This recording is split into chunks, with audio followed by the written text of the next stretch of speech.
मैं सुमन सिंह दिल्ली से आप सबको मेरी हाथ जोड़ के नमस्ते। और किसी माँ बहन को बुरा लगे उसके लिए सॉरी। लेकिन मैं एक बात ज़रूर कहना चाहूँगी, क्योंकि मैं भी लेडीज़ हूँ।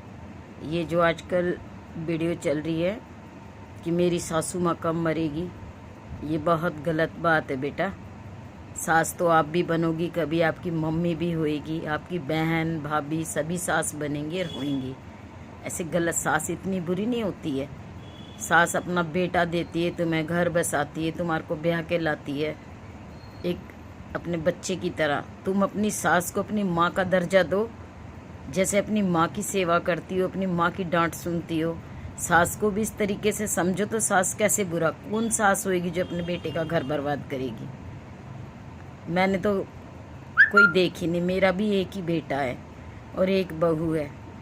शादी को 2 महीने नहीं हुए आके अलग हो गई, लेकिन हमारे देश का कानून ऐसा है कि लेडीज़ों की ही सुनता है।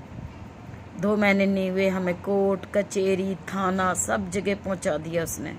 मेरी ब्याही थ्याई बेटियों तक का नाम लिखा दिया। मेरी 3 बेटी 1 बेटा है। मेरे दिल से पूछ के देखो, 2 बच्चे पैदा करके छोड़ दिए। बच्चा मैं पाल रही हूँ 3 महीने का। 3 महीने से मेरे पास बेटा है। बेटी उसके पीहर हुई थी, पेट में थी, चली गई थी। वो लड़की वहाँ पल रही है। दिल करता है आ जाती है, दिल करता है चली जाती है। आप ही बताओ ये कोई तरीका है?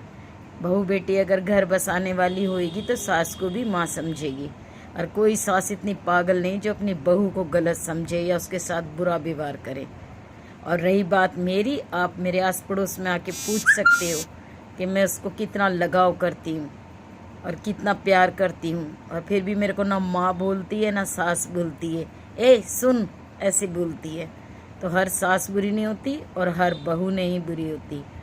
तो बेटा जो भी मेरी माँ बहन बेटियाँ हैं, इस तरीके की वीडियो ना बनाए। मेरी भी 3 बेटी हैं। मेरी 3 बेटी भी घर बसा के बैठी हैं। ऐसा नहीं है कि बोलते हैं ना कि इनके बेटी नहीं है तो ये क्या जाने। मैं दर्द समझती हूँ बेटी का। और मैं आपको कोई नसीहत नहीं दे रही, मैं एक लेडीज़ के नाते आपको समझा रही हूँ। इस तरीके की वीडियो ना बनाएं। मुझे देख के बड़ा दुख होता है, क्योंकि मेरे साथ बहुत बुरा बर्ताव हो रहा है। मेरे बेटे के साथ बहुत बुरा बर्ताव हो रहा है। आजकल देश में समझ रहे हो ना कैसा माहौल चल रहा है। पता नहीं कब मेरे बेटे के साथ क्या हो जाए। तो इसलिए हाथ जोड़ के आपसे माफ़ी मांगती हूँ। फिर बोलती हूँ, अच्छी रील बनाइए, इस तरीके की मत बनाइए कि सास बुरी है ननद बुरी है। आप भी तो किसी की सास ननद होगी। सॉरी, बुरा लगा तो।